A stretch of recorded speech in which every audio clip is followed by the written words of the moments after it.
Good afternoon, good evening, wherever you are. I'm Ryan in Sacktown. This is If You Don't Like That, Kings Hawks from Atlanta tonight. A big game for the Kings, looking to get back on track. We say a big game seems like almost every night, but for some reason tonight does have a big feel, not season-wise, but really just for this team. What's this team going to be? We can get into all that more. Kings Hawks coming up. We get you ready for that and tip off here on If You Don't Like That. Stay with us all night. We got programming for you, but in just a moment, the pregame show starts. 3, 2, 1, go. Sacramento miscue. Carter, stolen by Williams. And look at this. Oh, you don't like that. You don't like NBA basketball. Fox, goodbye.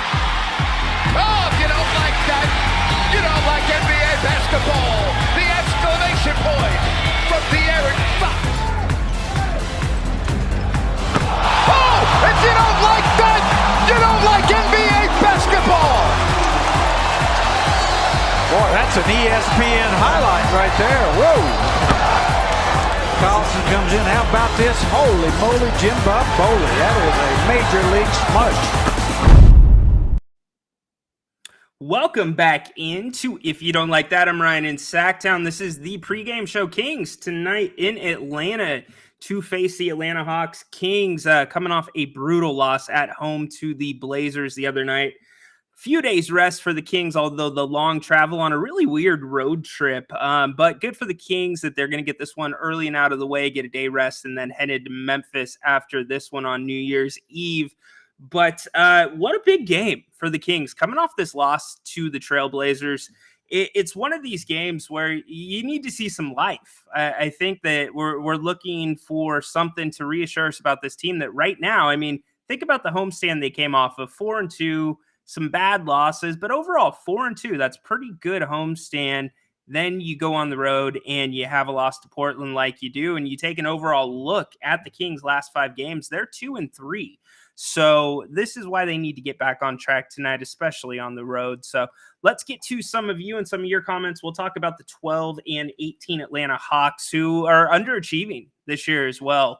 But Trae Young, always a handful, and don't sleep on Atlanta's athleticism, especially with their rookie Jalen Johnson returning to the lineup. He is just a couple games. This will be his second game back, I believe.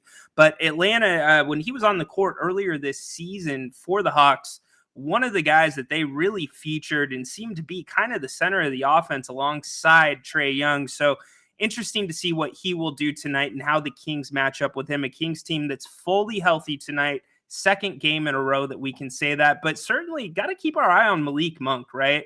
The bench unit last game against Portland, actually the last 2 games, the bench unit has not been good for Sacramento. And Malik Monk, he is the guy. He is the spark that ignites that second unit. So can he get back on track?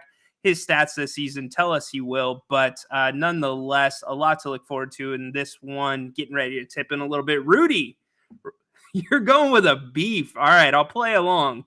My beef is with the cartoonish Ryan in Sacktown character. You know what, Rudy?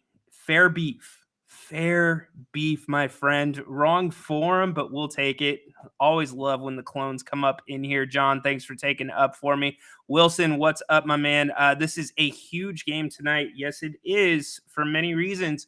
This Atlanta team, again, 28th in the NBA defensively. They give up almost 29 points per game. So you think this would be a perfect recipe for the Kings walking in to play a team that defends that poorly, especially Atlanta, very, very poor in the rotations. Watch this tonight. I promise you will not miss this. Atlanta, for whatever reason, on their second rotation defensively, they have a tendency to leave the corners open, which is that sweet spot for a lot of your Kings players, whether that's Chris Duarte, he likes that corner, Davion Mitchell, who's not played much at all, he's known for that corner, but Sasha Vezenkov, he floats down there. That's a Malik Monk corner. De'Aaron will hit it from there. Keegan, it's a Kings corner. Let's just put it that way. So the Kings could hit really quickly and catch fire from there if they get those same opportunities. Bennett's will be packed tonight. I agree. Justin, what's up, man? I need to see more from Herter and Murray tonight. Yeah. I don't know what the deal is with Herter. He is shooting statistically his lowest percentage from beyond the 3-point line this season. Is that because the looks are different? Sure. That's part of it. Is Domas being played differently? You got to remember that Herter got a ton of looks off of Domas last year on the DHO. So I think all those things play into it. But at the end of the day, Kevin Herter returns to Atlanta tonight. This is his home base. This was his first NBA home. So I think Kevin's going to want to prove a little something to his team. I mean, remember, the Kings acquired Kevin Herter in a trade. Atlanta decided to give up on him at that time, and it ended up being a good trade overall. Now, this year, has it really panned out? No, but we got to kind of grade on a curve and look at the rest of the Kings starters. Really, outside of your all-stars, the Kings starters are not doing anything with the big C word, consistency, right now. And that's not just Herter. That's the two others in Keegan Murray and Harrison Barnes. But Murray is a separate story. And I'm going to say a separate story because Murray, this comes down to coaching. Not enough people are calling out the coaching staff. We're not, or I should say the Kings are not drawing up targeted plays that go and play to their strengths offensively. Keegan Murray, I think, has shown enough this year that he has the ability to create one-on-one offensively when the matchup is right. And I want to see Mike Brown emphasize that, play up on that more times than not, get the young man some shots early and often. You look at his growth in comparison to De'Aaron Fox's growth with their second years, and they're very similar. De'Aaron averaging about 3 or 4 more points, but that's still a big step for Keegan to take. And Keegan outplayed really expectations last year coming in as a rookie and doing what he did with the rookie 3-point record. So, but yeah, you gotta make a point to get those two going, and you got to make a point to make sure that they are getting not just looks, good looks. That's what those two need. They are finishers. That's what they do best. So get them good looks and get them early. Let's go. Yes, indeed. And thank you for being here tonight. I'm Ryan in Sacktown. This is the pregame show on If You Don't Like That. Grant will be here at halftime. We will break down the first half. So make sure you come and check that out with us. And then after the game, we will be right back here on YouTube and Twitter Live. Carf, what's up? I think the Kings will come out tonight with a purpose. Okay, what's the purpose? But just needs to be more than Fox and Sabonis. Yeah, we're talking about the same things all the time, man. When we talk about Fox and Sabonis, even you could point out some inconsistencies there. Sabonis is still getting used to the new way he's being played this year. And it shifted. It started to shift. If you think about how teams guard Domas, it started to shift last year around Christmas time. There was a Toronto game in Sacramento where Toronto just shut Domas down. And it was kind of the beginning of the blueprint that Golden State really executed in the playoffs that kind of threw Sabonis off. And the rest of the league's taken notice since then and has been guarding him in a same fashion. So you see nights where Domas is very dominant. I mean, the first half against Portland, extremely dominant. They could not guard Domas in the first quarter.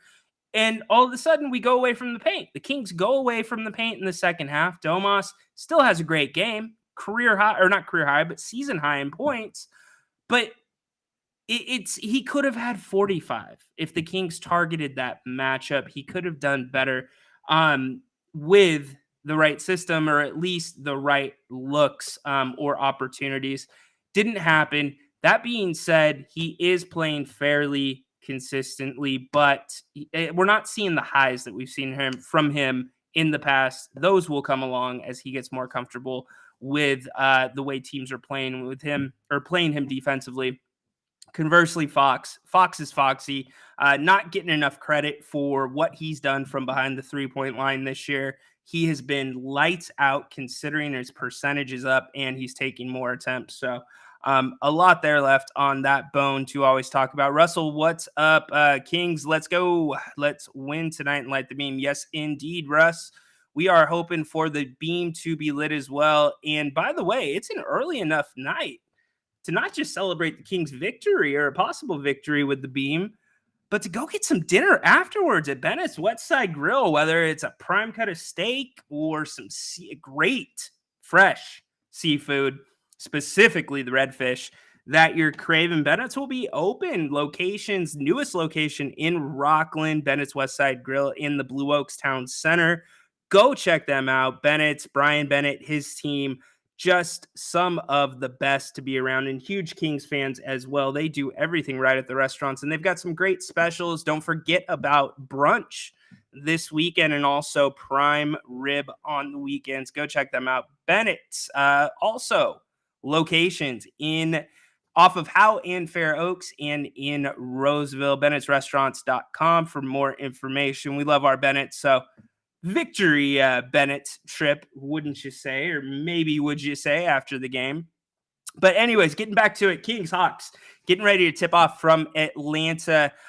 We've been talking about how big this game is for Sacramento tonight, and if you look by the numbers tonight, this is a game that is cut out for the Kings to run away with if they shoot the ball well. But the three ball has not been going down for them as of late. I mean, last game against Portland, the three ball was non-existent. So that is something that's going to have to be established right off the bat. And the Kings also are going to have to really control the ball.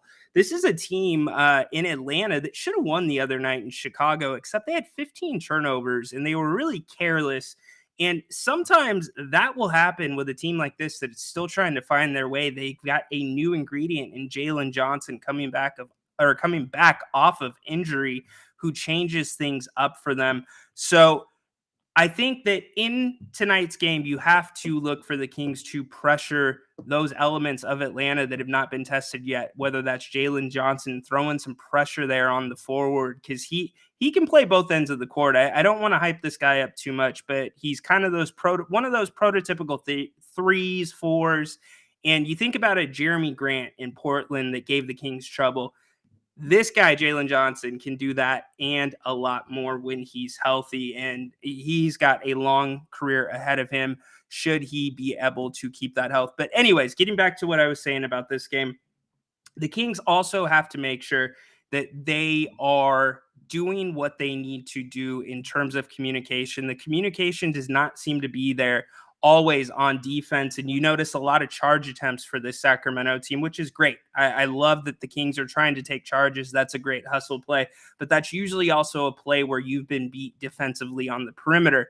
So when you're playing against a Trae Young-led team tonight, Trae Young, one of undersized, so we got to look right there, undersized point guard. Do the Kings take advantage of that matchup? De'Aaron Fox, easily the quickest point guard in the NBA. Trae Young, probably right up there in the conversation for craftiest point guards in the NBA, but he's one of those guys that can get by you quickly. But then after that first step, you don't know what he's going to do. He's got the ability to get to the hole. Again, undersized, but he does finish well around the rim and also gets to the free throw line. But then also he can pull it without any warning from beyond the arc. So again, it'll be interesting to see what the game plan is. I think pressure is going to be a big component of it, and the Kings really have to dictate pace as well.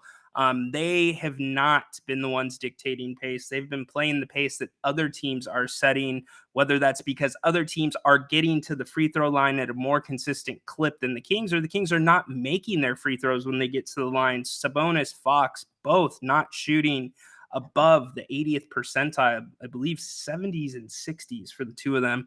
So again, Kings have the advantages in most of the categories tonight, but we get back to another one, rebounding. That's one that's even between these two teams. So you want to see how it's going to, in fact, the Hawks are actually statistically just a little bit better than the Kings rebounding. The Hawks with their setup, Clint Capella down low, he's a force. He's not playing great basketball this year, but crafty veteran. And Atlanta's length can also bother the Kings at times, or could possibly bother the Kings. So although the Kings are favored by a point in this game, depending on where you're looking, This is one that can be very competitive, but should be a Kings win. I hope Coach Brown gives Mitchell some playing time tonight. Jerry Reynolds always says it, Rich. You can't play them all. It's not Little League. And I just don't see this as a Davion Mitchell game tonight. The Kings have too much of an advantage at that point guard position between De'Aaron Fox and Malik Monk. And that's because Trey, let's just make this clear. Atlanta, very poor defensively. Trey Young playing harder defense this year, but not better defense. And a lot of that is because of his size. So the Kings have to target those matchups tonight. I hope it is too, Rich. What is up, man? I know you're still traveling. Hope this becomes a comeback game for Herder. We do too as well. Herder needs it, and it's something that the Kings need to see, not just tonight, but we also need to see it going into Memphis, because the Kings need to start building on their wins. We haven't seen the Kings capitalize on their wins. We're seeing runs of good, runs and bad. Let's see a little bit in the middle from them. Yes, indeed. Go Kings. Condog, what is up? If Fox and Sabonis score near 80 combined and we lose, I'm trading the rest of the roster. Yeah. Well, it's the trade talk going on right now with this team. It's interesting because you forget you got to give something up to get something. And a lot of the names, you want to talk about the top tier names that are being mentioned that the Kings may have interest in, or fans and the media and the talking heads have talked much about Sacramento acquiring, whether that be the guys in Toronto, whether it be Zach LaVine. Anyways, you would have to give up a significant portion of the roster. So 40 and 40 could happen. They've done it. I mean, last game, they were dynamite. Yeah, you're going to have to I'm going to say for the Kings to win this game tonight, this is my prediction besides some of the other things that have caught my eye. My prediction is all 5 starters need to be in double digits. So if the Kings have all 5 in double digits, this game will be a win. That means that all 5 are playing well on the court, which means they are usually taking care of the basketball. And when Herder, Murray, even Barnes to agree, play big minutes, the Kings usually win. There's reason for that. So that's what I'm going to say. If they lose, I don't know if we trade the entire team. But we will see. Baki, what's up, dude? Bad result for the Hawks last few games. They're on a 3-game skid. We're watching them closely here. I know why you're watching them. We're going to get to him in a minute. But I don't know too much, or you don't have too much optimism for tonight. Only if our ball movement game. Yeah, the ball is not moving. The ball moves well in the first quarter. We see that consistently, but as we get into the second quarter, when the second unit comes onto the floor, the ball does not move as well. And when Malik Monk is not creating, his assist, again, this season up. When he's not creating for that second unit, whether that's assists or scoring, that second unit has a very tough time, and that is where they are going to need to get picked up tonight. So hopefully that comes through for this team. But you talk about a battle of 2 potential 6 men of the year, or 2 candidates for 6 men of the year, both of them at one time Sacramento Kings, one now and one in the past. Bogdanovich.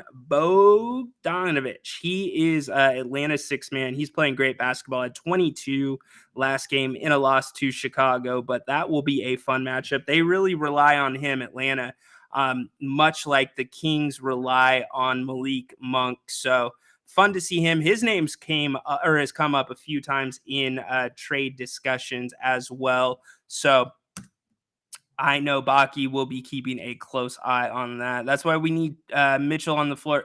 Okay, but Rich, the thing is, Mike Brown's moved off Mitchell at this point. The wheels would have to be falling off of the wagon points-wise, or on the flip side, if your point guards are in foul trouble or if there's injuries, that changes things. But I just don't see it. Davion, credit to him. Mike Brown has always said, stay ready, stay ready. We want our guys to stay ready. And for the most part, the guys on the bench do stay ready. But that's what Davion needs to prove to Mike Brown to get back into his wheelhouse. He needs to get a lucky break there. Now, if we want to take Davion out of the conversation and talk a little bit more about Alex Len, I think that's a fair conversation to have. Alex Len working his way back from that high ankle sprain. Last game was his first game back. Again, first game last game, the loss against the Portland Trailblazers was the Kings' first full game this season healthy as a unit. And Alex Len did not really get a ton of run, but Alex Len will likely be slowly working his way back in. High ankle sprain, difficult thing. Maybe tonight Alex Len breaks that lineup in place of JaVale McGee because of some of the length that the Hawks have. And Alex Len showed the ability to run with that second unit and give some of those same advantages that JaVale provides you on the floor during those minutes. So anyways, all right, Kings, Hawks, getting ready to tip off. I'm Ryan in Sacktown. This is the pregame show, and if you don't like that, come back at halftime. Grant will be here, Grant Napier, and we'll be talking first half, giving you our thoughts. Hopefully we are talking about a strong first half for the Kings, and then we will be wrapping things up after the game. So make sure you guys come back. We appreciate you being here. Kings, Hawks, getting ready to tip off. I appreciate all you tuning in. We'll see you back at halftime. Go Kings, light the beam. See you at the half.